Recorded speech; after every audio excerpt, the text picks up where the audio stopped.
When I started teaching at the gyms, people were asking me constantly why in yoga we think and we say it's so important to breathe through the nose and not through the mouth, as they do in all the other exercising regimens that they do, like Pilates, aerobics, and everything else. And why we give so much importance in breathing when we practice yoga. Truth is that when you breathe through the nose, the air passages of your nose actually filter the air, as we have these tiny pieces of hair inside the nostrils which filter dust particles out of our lungs.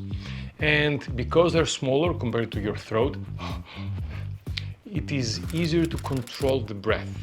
Which brings us to the second question. Why is it important to breathe through the nose in yoga? In order to answer this question, why the breathing through the nose and why the breathing in yoga is so important, we have to understand how the autonomous nervous system functions.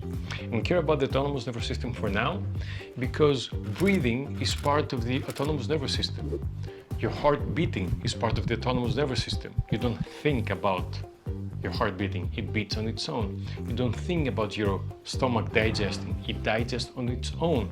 You don't think about your kidneys diluting the liquids that you've drunk.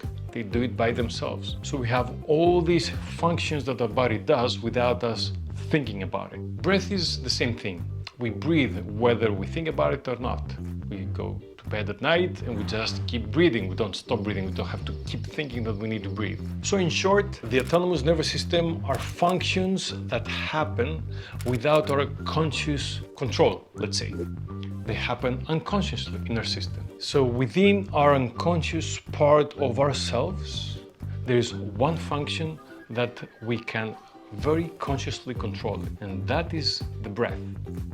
So in yogic philosophy, the breath is the bridge, if you like, between the conscious part of yourself and the unconscious part, between the known and the unknown.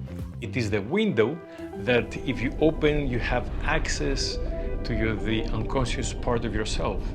It's no surprise that so many psychotherapeutic approaches utilize the breath and breath work. It is because breath connects the conscious part of our minds with all the unconscious parts of our being.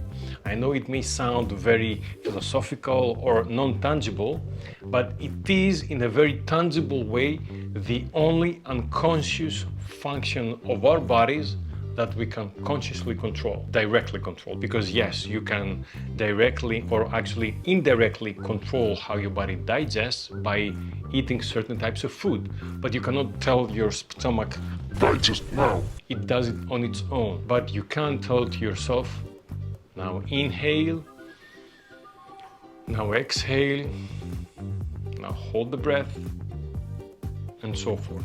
It's the only unconscious action of your body that you can consciously control.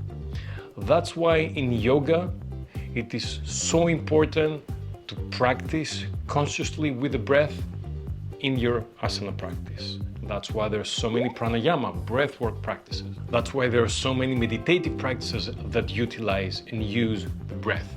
Furthermore, our autonomous nervous system is divided to the sympathetic and parasympathetic nervous system, which is the sympathetic in very short and very popular called fight or flight. When you see a danger coming towards you, or when you perceive a danger, your body is getting ready to fight this danger or run away from it so you can survive. And you have the parasympathetic nervous system, which is very commonly called as rest and digest.